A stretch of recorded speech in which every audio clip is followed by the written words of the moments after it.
किसी भी इंसान के जिंदगी की गाड़ी को आगे चलाने के लिए पति पत्नी जैसे रिश्तों की एक अलग अहमियत होती है।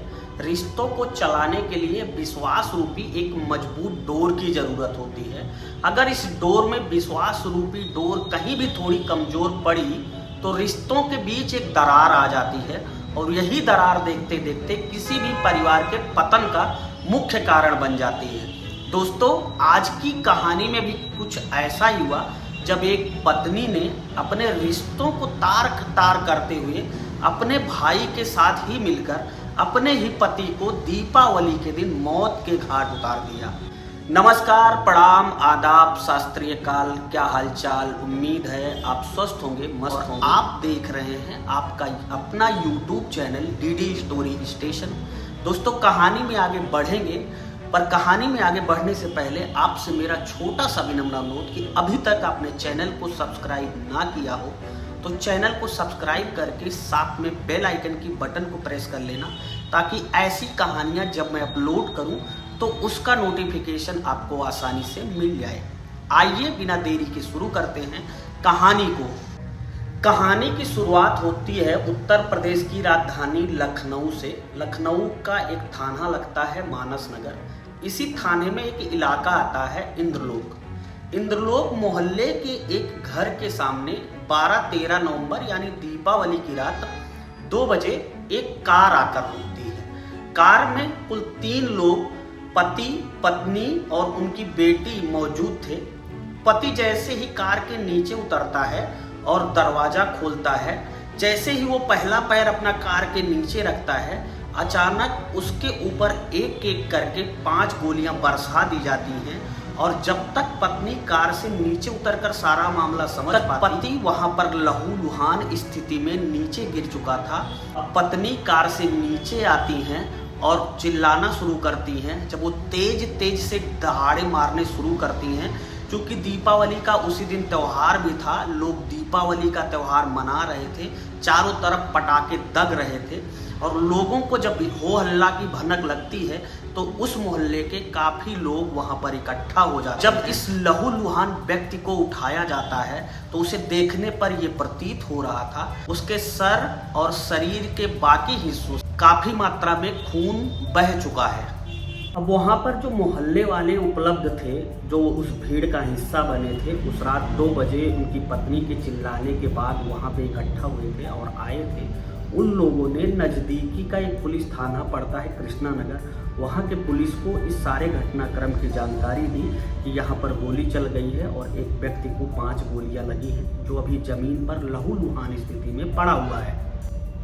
अब अगले कुछ देर बाद कृष्णा नगर की पुलिस मौकाए वारदात पर मौजूद थी और उसने उस लहूलुहान शरीर को उठाया और बगल के एक नज़दीकी हॉस्पिटल लेकर, पर डॉक्टरों ने जब इस लहूलुहान बॉडी का चेकअप किया तो उन्होंने पुलिस वालों से और उनके परिवारीजनों से बताया कि आप इन्हें ले जाइए, इनकी तो मौकाए वारदात पर खून ज़्यादा बहने के कारण ही मृत्यु हो चुकी है। अब पुलिस ने इस मृतक की जब शिनाख्त की तो पुलिस को पता चला कि यह व्यक्ति भी पुलिस विभाग से ही संबंधित था। ये उत्तर प्रदेश पीएसी की 4थी वाहिनी में प्रयागराज में तैनात था। चूँकि ये पूरा मामला एक पुलिस इंस्पेक्टर से जुड़ा था, इसलिए पुलिस अब ये चाहती थी कि जल्द से जल्द पूरे घटनाक्रम का अनावरण हो कि हत्या क्यों और किसके द्वारा की गई है। जब इस बाबत पुलिस ने मृतक की पत्नी से जानकारी लेनी चाहिए कि आखिर क्या, कब, कैसे घटित हुआ, तो मृतक इंस्पेक्टर की पत्नी ने बताया कि दीपावली का दिन था, हम लोग शाम को अपने घर में पूजा करके और अपने एक जानने वाले रिश्तेदार के यहाँ, लखनऊ में ही एक मोहल्ला पड़ता है राजाजीपुरम, हम लोग वहाँ पे गए थे और वहाँ से रात्रि के करीब हम 1:30 से 2 बजे के बीच में वापस आए। 1:50 और 2 बजे रात्रि का समय रहा होगा जब मैं और मेरी बेटी और मेरे पति गाड़ी से वापस आ रहे थे, तो मेरी तबीयत थोड़ा ख़राब थी, इसलिए मैंने दवा खा ली थी और दवा खाकर मैं पति के बगल वाली सीट पर ही लेट गई थी और मुझे नींद आ गई थी। मेरी बिटिया भी नींद की अवस्था में कार के पिछली सीट पर सो रही थी और जब हम लोग अपने घर के दरवाजे पर पहुँचे तो जैसे ही मेरे पति ने कार के दरवाजे खोले उन पर किसी अनजान व्यक्ति ने लगातार कई फायरिंग की, जिसके वजह से हमारे पति की मृत्यु हो गई। अगले दिन जब मीडिया वालों ने मृतक इंस्पेक्टर सतीश सिंह की पत्नी से बातचीत की, उन्होंने मीडिया को बताया कि उनका पति बहुत बदचलन था, कई बार अवैध संबंध बनाने के लिए कई लड़कियों के संपर्क में था। वो लगातार लड़कियों को घर पर भी लाता था। उनमें से कई लड़कियां ऐसी भी हैं जो उनके पति के साथ अवैध संबंध में थी। एक दो लड़कियों को तो वो जानती और पहचानती भी हैं। मृतक की पत्नी और उनके घर वाले जो भी थे, उनका रो रो कर पूरे घटनाक्रम पर बुरा हाल था। इसी बीच मृतक इंस्पेक्टर सतीश सिंह के भाई ने अनजान व्यक्ति पर अपने भाई की हत्या का आरोप लगाते हुए थाने में एफआईआर दर्ज कराया। चूंकि मामला उत्तर प्रदेश की राजधानी लखनऊ और पुलिस विभाग के एक इंस्पेक्टर से जुड़ा था, इसलिए मामले ने थोड़े ही दिन में काफी सुर्खियां बटोरी। सोशल मीडिया के विभिन्न प्लेटफार्मों पर जमकर शेयर भी किया गया। अब लोगों की निगाहें सिर्फ एक बात पर थी, आखिर पुलिस विभाग के एक इंस्पेक्टर की हत्या क्यों, किसने और किस कारणोंवश की। अब धीरे धीरे घटना को 4 से 5 दिन बीत चुके थे। मृतक इंस्पेक्टर सतीश सिंह की पोस्टमार्टम रिपोर्ट भी आ चुकी थी, इस केस की तह तक पहुंचने के लिए, यानी कि कातिल तक पहुंचने के लिए अपना सारा दम झोंक दिया। पुलिस ने अब इस घटनाक्रम के अनावरण के लिए सबसे पहले अपना ब्रह्मास्त्र यानी सीसीटीवी कैमरों को घटनास्थल के आसपास, उस मोहल्ले के आसपास कैमरे लगे थे, उन कैमरों को खंगालना शुरू किया। तो पुलिस को सीसीटीवी में दिखा कि दीपावली की रात्रि 1:30 से और 1:45 के बीच एक साइकिल सवार जिसने मास्क, टोपी और अपने मुंह को अच्छी तरीके से ढका हुआ था, वो साइकिल पर सवार होकर घटनास्थल तक आकर एक जगह छिपकर बैठ गया था। अब पुलिस ने सीसीटीवी कैमरे में देखा कि इस व्यक्ति के आने के 10 से 20 मिनट बाद इस पूरी हत्याकांड को इस व्यक्ति द्वारा अंजाम दिया जाता है और इंस्पेक्टर की पत्नी 68 सेकंड बाद अपने कार से चिल्लाती हुई बाहर आती है। लिहाजा पुलिस ने उस मोहल्ले के आगे के सीसीटीवी कैमरे और वहां के 1-2 किलोमीटर के दायरे के चौराहों के कैमरों को खंगालना शुरू किया। तो पुलिस ने कैमरे में पाया कि यह व्यक्ति जो साइकिल से आया था, जिसने हत्या की थी, लगातार इंस्पेक्टर के ऊपर 5 गोलियां दागी थी, वह व्यक्ति एक चौराहे पर रुककर साइकिल को वहीं छोड़ता है और अपनी हुलिया को चेंज करता है। वो बैग में अपने दूसरे भी कपड़े लाया था, वो वहीं पर खड़ा होकर उस बैग से अपने कपड़े निकालता है और जो कपड़े उसने पहले पहने थे उनमें से मास्क, टोपी वगैरह छोड़कर उसने बाकी सारे कपड़े चेंज किए और साइकिल को वहीं छोड़कर आगे चला जाता है। पुलिस इस जगह के आगे के सीसीटीवी कैमरों को चेक करती है तो यह व्यक्ति धीरे धीरे आगे पैदल की तरफ जाता मिलता है और एक जगह पर वो एक चौराहे पर पहुंचकर एक बैटरी वाले रिक्शे को रोकाता है और उससे कुछ बातचीत करता है। अब यह शख्स उस बैटरी वाले रिक्शे में बैठता है। सीसीटीवी कैमरे में इस पूरे बैटरी रिक्शे को जहां तक सीसीटीवी कैमरा का दायरा है वहां तक कवर करती है। अचानक एक जगह ऐसी आती है वहां पर सीसीटीवी कैमरे लगे ही नहीं थे और ये फुटेज यहीं पर समाप्त हो जाती है। पुलिस के पास बैटरी रिक्शा के रूप में एक सबूत मिल चुका था जिससे पुलिस इस पूरे हत्याकांड के तह तक जा सकती थी। लिहाजा पुलिस ने बहुत कड़ी मशक्कत के बाद इस बैटरी रिक्शे के चालक को अपने कस्टडी में लिया और जब उससे पूछताछ की तो बैटरी वाले रिक्शे से पुलिस ने पूछा कि वो किस तरीके से दिखता है, उसकी लंबाई कितनी है, वो मोटा है कि पतला है। अब पुलिस पूरे घटनाक्रम के 1 हफ्ते बाद कातिल तक पहुंच जाती है। कातिल अगले दिन थाने में आता है और पुलिस वालों से कुछ बातचीत करता है। जब पुलिस वाले देखते हैं कि जो रिक्शे वाले ने हुलिया बताया था वो सेम हुलिया इस व्यक्ति का मिल रहा है, अब अचानक पुलिस को शक हो जाता है और पुलिस इस व्यक्ति से कहती है कि तुम ही ने इस घटनाक्रम को अंजाम दिया था। अब यह व्यक्ति पुलिस द्वारा कही गई इस बात का कि तुम ही ने इस घटनाक्रम को अंजाम दिया था, ये सब सुनते ही शक पका जाता है कि आखिर पुलिस वालों को कैसे पता चल गया कि मैंने ही ये हत्या की है। पुलिस अब कातिल तक पहुंच चुकी थी और कातिल का नाम देवेंद्र वर्मा था। पहले देवेंद्र वर्मा से पुलिस ने वो सब उगलवाने की कोशिश की जो पुलिस को उगलवाना चाहिए था।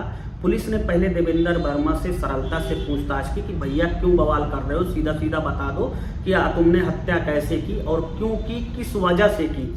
लेकिन देवेंद्र वर्मा ने जब कुछ भी बताने से मना कर दिया तो पुलिस को मजबूरन अपनी तीसरी आंख खोलनी पड़ी।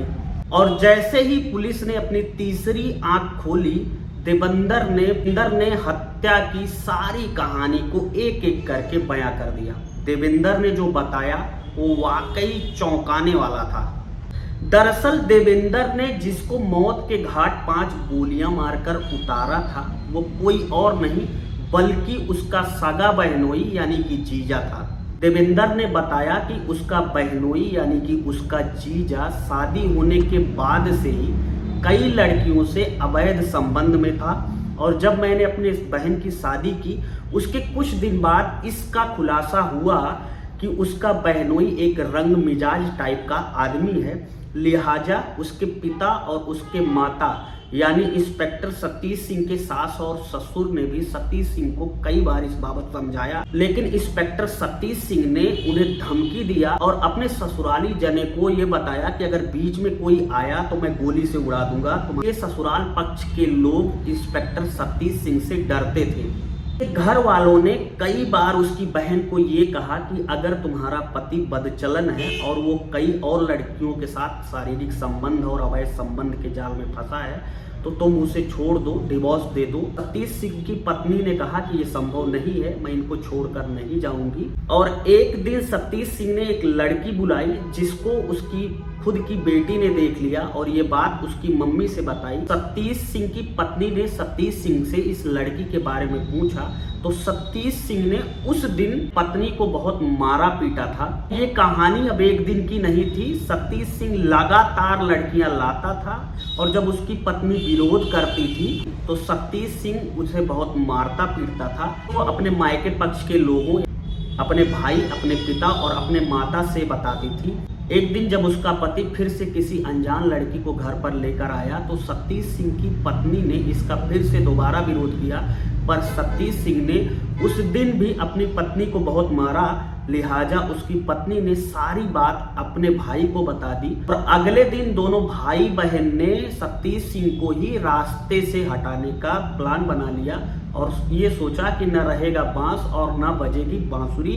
अब इस घटनाक्रम को अंजाम देने के लिए देवेंद्र ने अपने जीजा की क्रेटा यानी सतीश सिंह की क्रेटा कार में GPS सिस्टम लगा दिया और एक ऐप से अपनी मोबाइल से ही वो पूरी क्रेटा कार को ट्रैक करता था कि सतीश सिंह का कहाँ आना है, कहाँ जाना है।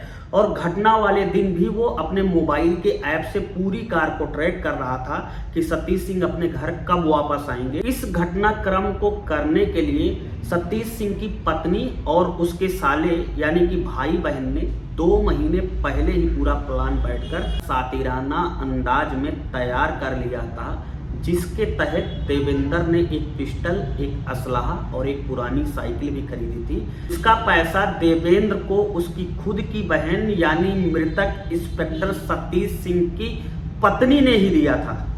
फिलहाल अब पूरे घटनाक्रम का पर्दाफाश पुलिस कर चुकी है और इंस्पेक्टर सतीश सिंह के नाजायज संबंध थे कई लड़कियों से या नहीं थे, ये जांच का विषय है। फिलहाल जिस तरीके से एक पत्नी ने अपने सगे भाई के साथ मिलकर अपने पति को ही मौत के घाट उतार दिया, यह कार एक सामान्य महिला के बस का बिल्कुल नहीं है। फिलहाल पूरी कहानी पर आपकी क्या राय है, हमें अपनी राय कमेंट बॉक्स में जरूर बताएं। इस कहानी को सुनाने का मकसद किसी को हैरान करना या परेशान करना नहीं है, बल्कि आपको सतर्क और जागरूक करना है।